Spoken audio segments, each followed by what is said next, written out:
Social media மூலமா நெட்டிசன்களிடையே பெரும் வரவேற்பை பெற்ற பிஜ்லி ரமேஷ் இன்னைக்கு அதிகாலையில உடல்நலக்குறைவால காலமானாரு. இந்த செய்தி பலரையும் அதிர்ச்சிக்குள்ளாக்கினுச்சு. இந்த பிஜ்லி ரமேஷ் யார் என்பதுதான் இந்த வீடியோல பார்க்க போறோம். பிஜ்லி ரமேஷ் இவருக்கு வயது 45. இவர் 10th வரைக்கும் படிச்சிருக்காரு. 10th முடிச்ச உடனே 94லயே லெதர் கார்மெண்ட்ஸ்ல ஒர்க் பண்ணிருக்காரு. அப்புறமா சேல்ஸ் வேலைக்கும் போயிருக்காரு. அதுக்கப்புறமா தான் ஃபால் சீலிங் ஒர்க்ல பல வருஷமா ஒர்க் பண்ணிருக்காரு. அவருக்கு தினக்கூலி சம்பளமா 600 ரூபாய் கொடுப்பாங்களாம். அண்ட் வாரத்துல 6 நாள் வேலை இருக்குமா, அவங்க 3600 ரூபாய் கொடுப்பாங்களாம். அதுவும் அவருக்கு மாசம் முழுக்கெல்லாம் வேலை இருக்காதான். சில டைம்ல நல்ல வேலை இருக்கும், இல்லைன்னா மாசத்துல 15ல இருந்து 20 நாள் தான் வேலைக்கே போவேன். வேலை இல்லாதப்போ வேற ஏதாவது வேலை கிடைக்குதான்னு பார்த்து போவோம். இப்படி பயங்கரமா கஷ்டப்பட்டு இருக்காரு பிஜ்லி ரமேஷ். இவருடைய மனைவி பேரு மெனகா. பிஜ்லி திருமணத்துக்கு முன்னாடி யாரையும் காதலிக்கலையா.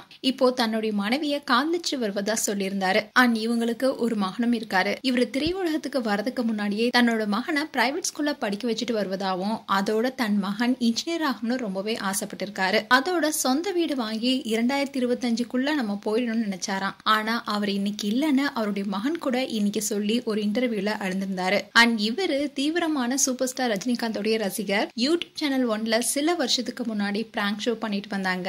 அதுல அவருடைய பேச்சும் பாடி லாங்குவேஜும் வித்தியாசமா இருந்துச்சு. சிரிப்பு வர முடியும் இருந்ததுனால சோசியல் மீடியால மீம்ஸும் அவருடைய போட்டோஸும் பயன்படுத்தினாங்க. இதை தொடர்ந்துதான் அவரை பல யூடியூப் சேனல்ல பலரும் இன்டர்வியூ பண்ணாங்க. இதனாலேயே இவர் ஃபேமஸும் ஆனாரு. இது தொடர்ந்து சினிமா வாய்ப்புகளும் அவருக்கு தொடர்ந்து வந்துச்சு. கோமாளி, நட்பே துணை, காத்து வாக்குல 2 காதல் உள்ளிட்ட படங்களை நடிச்சாரு. சினிமாவுல கிடைச்ச சின்ன சின்ன கேரக்டர்ல கூட தன்னுடைய முழு திறமையும் காண்பிச்சாரு. இதன் காரணமா அவரை ரசிகர்கள் ரசிக்கவும் செஞ்சாங்க. அதே மாதிரி சினிமா வாய்ப்புகளும் அவருக்கு தொடர்ந்து கிடைச்சிச்சு. இதனால சினிமாவை பயன்படுத்தி வறுமையில இருந்து தன்னுடைய குடும்பத்தை காப்பாற்றலான்னு முடிவுல இருந்தாரா ரமேஷ். ஆனா எமனா வந்தது அவருக்கு இருந்த குடிப்பழக்கம். ஃபேமஸ் ஆகிறதுக்கு முன்னாடி இருந்தே அவர் குடிப்பழக்கத்துக்கு அடிமையா இருந்ததா சொல்லப்படுது. அதனால வளர்ந்து வர சமயத்துல அவருக்கு கல்லீரல பாதிப்பும் ஏற்பட்டுச்சு. இதன் காரணமா தொடர்ந்து சிகிச்சை எடுக்க வேண்டிய சூழ்நிலையும் அவருக்கு ஏற்பட்டுச்சு. சென்னை ஸ்டான்லி மருத்துவமனையில அவருக்கு சிகிச்சை தொடர்ந்து கொடுத்தாங்க.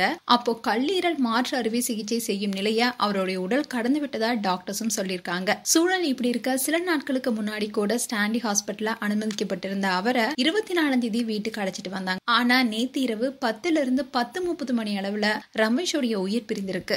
இந்நிலையில ரமேஷோடைய மனைவி மேனகா செய்தியாளர்கிட்ட இன்னைக்கு என்ன சொல்லிருக்காங்கன்னா, என்னுடைய கணவர் ரொம்ப நல்லவர், யார்கிட்டயும் கெட்ட பேர் வாங்காதவர், சின்ன பட்ஜெட் படமோ பெரிய பட்ஜெட் படமோ கொடுக்கும் தொகையா வாங்கிக்கிட்டு வருவாரு. ரஜினியுடைய தீவிர ரசிகர். அதனால வேட்டையன் இல்லனா கூலி படங்கள் நடிக்கணும்னு அவருக்கு ரொம்ப ஆசை.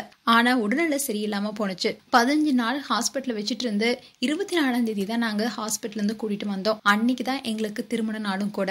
அப்ப அவர் என்கிட்ட என்ன சொன்னார்னா, அடுத்த திருமண நாளுக்கு நான் இருக்க மாட்டேன்னு சொன்னாரு. அப்படிலாம் ஒண்ணும் ஆகாதுன்னு நாங்க சொன்னோம். நேத்து நைட் என்கிட்ட லிம்கா வாங்கி வர சொன்னாரு. அதை வாங்கி வச்சுட்டு என்னோட செல்போனுக்கு சார்ஜ் போட போனேன். அப்போ என்னுடைய கால் அவர் மேல பட்டுருச்சு. எப்பவுமே கால் பட்டா கத்துவாரு. ஆனா நேத்து நைட் அப்படியே கடந்தாரு.